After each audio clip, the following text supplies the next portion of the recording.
India. India is soon to be home to the largest population of citizens on the planet, and as of 2014, it is the fastest growing major economy in the world, stealing the title of the slowing economy of China. This country has had an amazing journey to get to where it is today, and with the right management, it is very likely to become one of the world's most powerful economies very soon. But it's not quite there yet. The total economy of India is still smaller in GDP terms than the economy of California. Over half of the nation's population still works in agriculture, and poverty is still a very prevalent problem. It is on the up and up though, and throughout the past 2 decades, it has seen unbelievable levels of growth that has, among other things, pulled hundreds of millions of people out of poverty.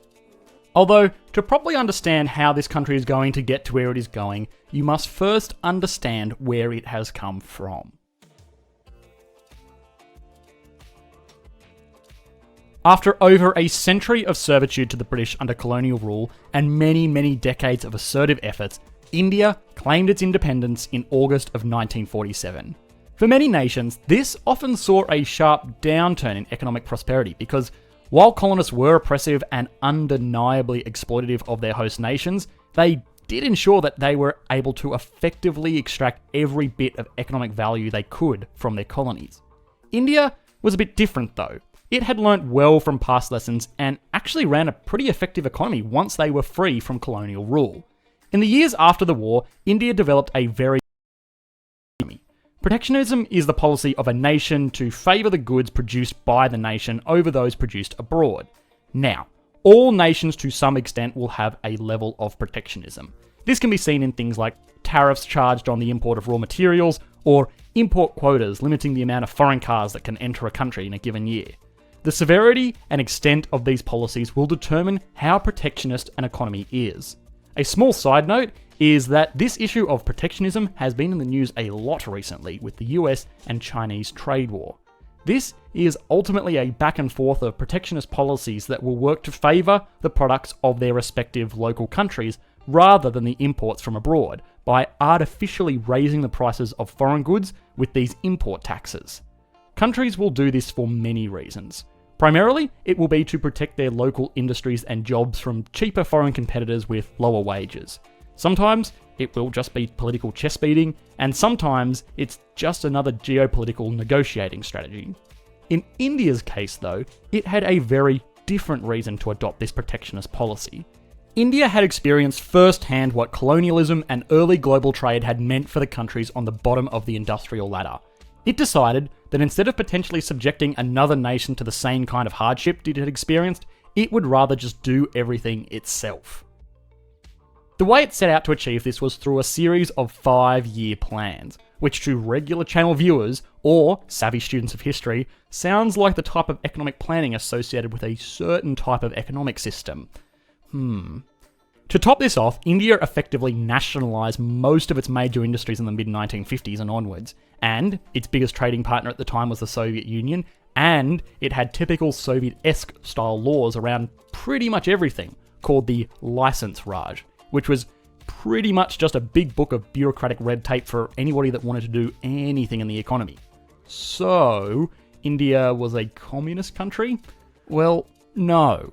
It had a lot of the central planning characteristics of a communist nation, and it traded with communist nations, but it really wasn't a communist nation itself. India still supported free trade outside of its core industries of the nation. If you wanted to open a restaurant and turn a profit, you could. If you wanted to work your way up a corporate ladder, you could. So long as you adhered to the licensing Raj, which was easier said than done, you were in business. So it kind of was just a weird mix of both the worst of communism and the worst of capitalism. Beyond this, India in the early years of the Cold War tried really hard to stay neutral. Eventually though, it did actually lean more towards the Soviet Union. And in 1971, India and the Soviet Union signed the Indo-Soviet Treaty of Friendship and Cooperation, which was just a very public way of saying that they would keep on trading and cooperating as they had been for the decades beforehand. This was all well and good, but the country really didn't do that much economically. It grew in line with similar communist economies in the region and remained primarily agricultural with a side emphasis on government-run heavy industry. But this was all about to change.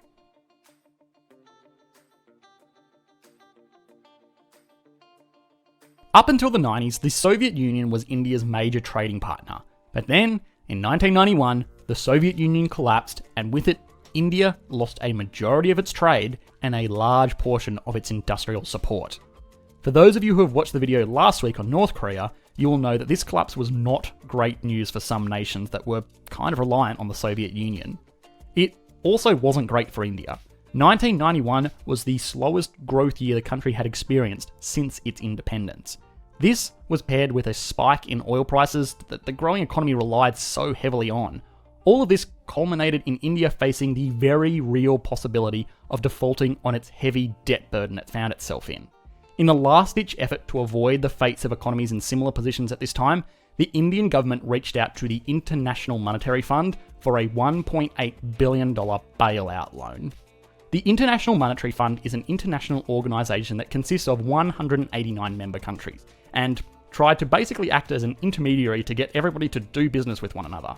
It raises money by basically charging membership fees to member states that will then use that money to lift up struggling economies, like India's in 1991.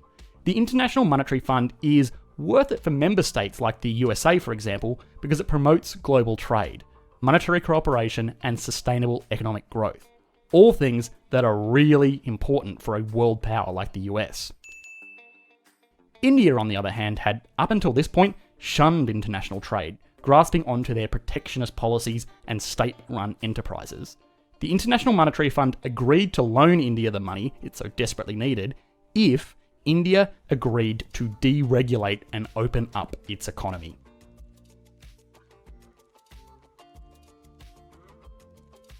Since the agreement with the International Monetary Fund, India has gone through a bold period of embracing free enterprise. Its once government-run industries have been privatised. Its very, very strict trade policies have been relaxed. The country has opened itself up to business from around the world, and the extremely limiting license raj, that book of bureaucratic red tape that had rules about everything, has since been thrown in the wood chipper. This was followed by an explosion in growth within the economy of India. The country has effectively doubled in size every 5 years since its turnaround in 1991. Which for a major economy is a growth rate that has only ever really been rivaled by nations like China and Japan, which are today the second and third largest economies in the world respectively. These economic miracles are becoming more and more common around the world though. It has impacted large nations like the ones mentioned earlier, but many Eastern European and Southeast Asian countries seem to be going through these massive industrial revolutions all together in a very short space of time.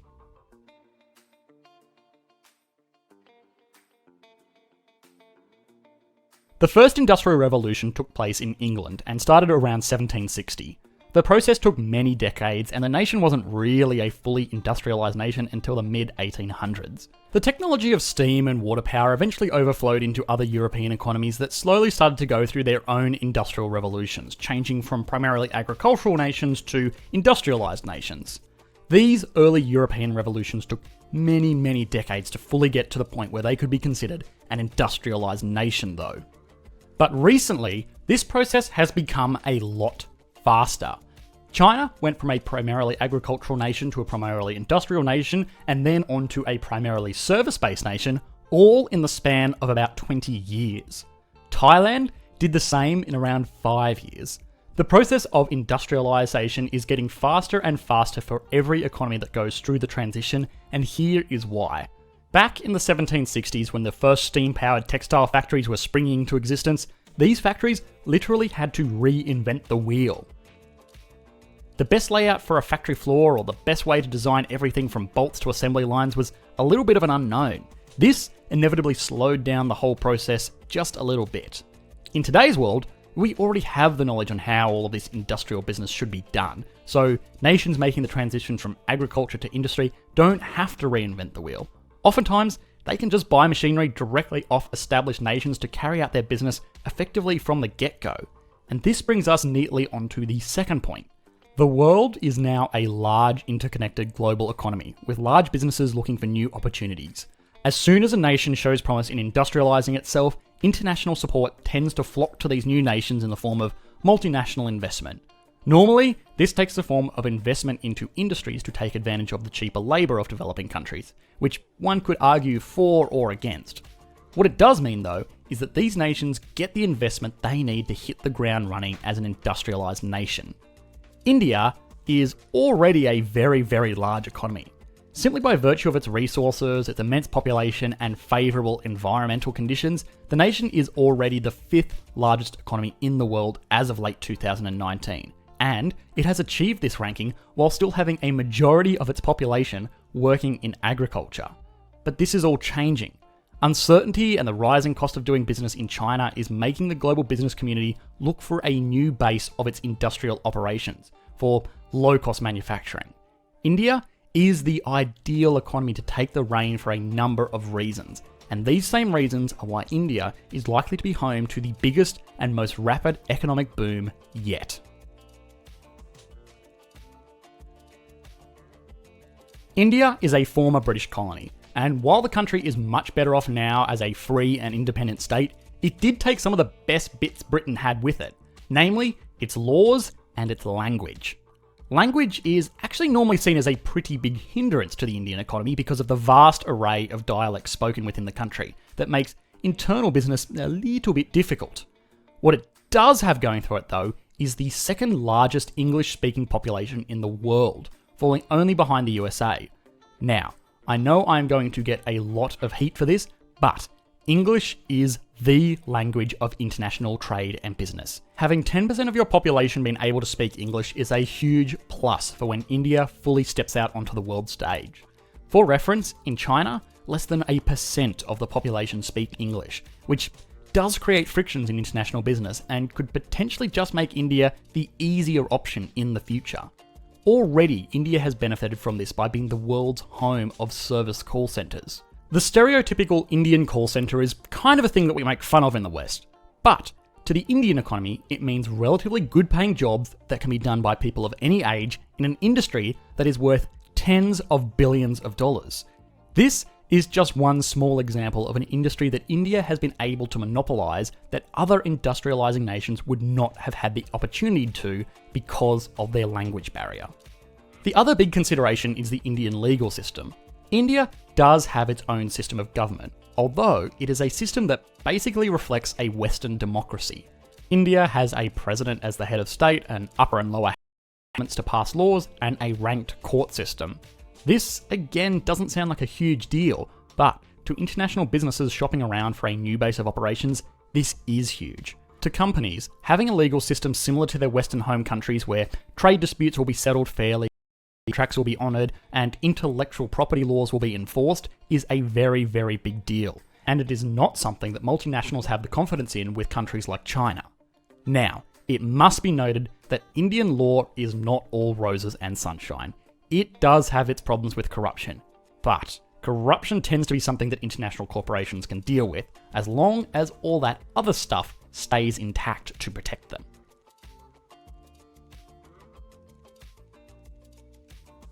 Okay, I am not a futurist. I am, despite what some commoners might think, an economist. So I do my very, very, very best to ever be put in a position where I am going to predict the future. Mostly because it gives me an opportunity to be proven wrong, which economists hate more than anything. But what this all means is that India is likely on the cusp of an unbelievable economic boom. It is in the same position that China was 15 years ago, but it has a few big things going for it that China did not. If India is able to capitalize on the raw manpower and business attractiveness of the country, it is likely that the country's economy will continue to double in size many times over. This does not only mean that India will soon give China and the USA a run for their money, but on a smaller scale, it will also mean that living conditions for hundreds of millions will be dragged up along with this economic explosion. Hi guys, I hope you enjoyed the latest video. If you did, please consider liking and subscribing.